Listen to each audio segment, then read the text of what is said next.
আজকের ভিডিওটা ঝাল ঝাল শুরু করলাম, মানে কাঁচা লঙ্কা দেখিয়ে। জানি না তোমরা ভিডিওটা কেমন ভাবে নেবে। যাই হোক, আমার এই সাধারণ একদম ঘরোয়া রান্নাগুলোতে তোমরা আমাকে এতটা ভালোবাসা দিয়েছো বন্ধুরা, তার জন্য তোমাদেরকে অসংখ্য ধন্যবাদ। প্রদীপ সাহা, রূপালী সান্যাল, কমলিকা ঘোষ আমাকে স্টার সেন্ড করেছে, তার জন্য তোমাদেরকে অসংখ্য ধন্যবাদ। এর পরের কমেন্টটি হচ্ছে সুমিতা রানী লিখেছে, দিদিভাই আমার নামটা তোমার ভিডিওতে নিও। তো এই যে দিদিভাই, তোমার নামটাও নিয়ে নিলাম, আর তুমিও অনেক ভালো থেকো। আর সুমিতা রানীরও একটা ছোট্ট চ্যানেল আছে, সবাই সাপোর্ট করে দিও সুমিতা রানীকেও। যাই হোক, আজকের স্পেশাল রান্না বলতে ছিল এই যে পনকা শাক পোস্ত, তোমরা রেসিপিটা দেখেই নিয়েছো। আর ছিল ইলিশ মাছ ভাপা। ভাপা বলতে আমি যেভাবে কড়াই দিয়ে চুটচুটির মতন করে করি সেইভাবেই আর কি করেছিলাম।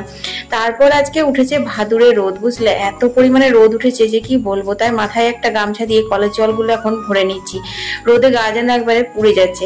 এখানে কয়েকটা কৌটো বাটা ধোয়া হয়েছে, কালকে তো ঝাড়াঝুড়ি হয়েছে, সেখান থেকেই বেরিয়েছিল। সাদা কৌটোগুলো তো দেখাই যাচ্ছে না, এত রোদ হয়েছে। এদিকে রান্না বান্না রেডি করে এখন আমি বেরিয়ে গেছি ছেলেকে আনতে।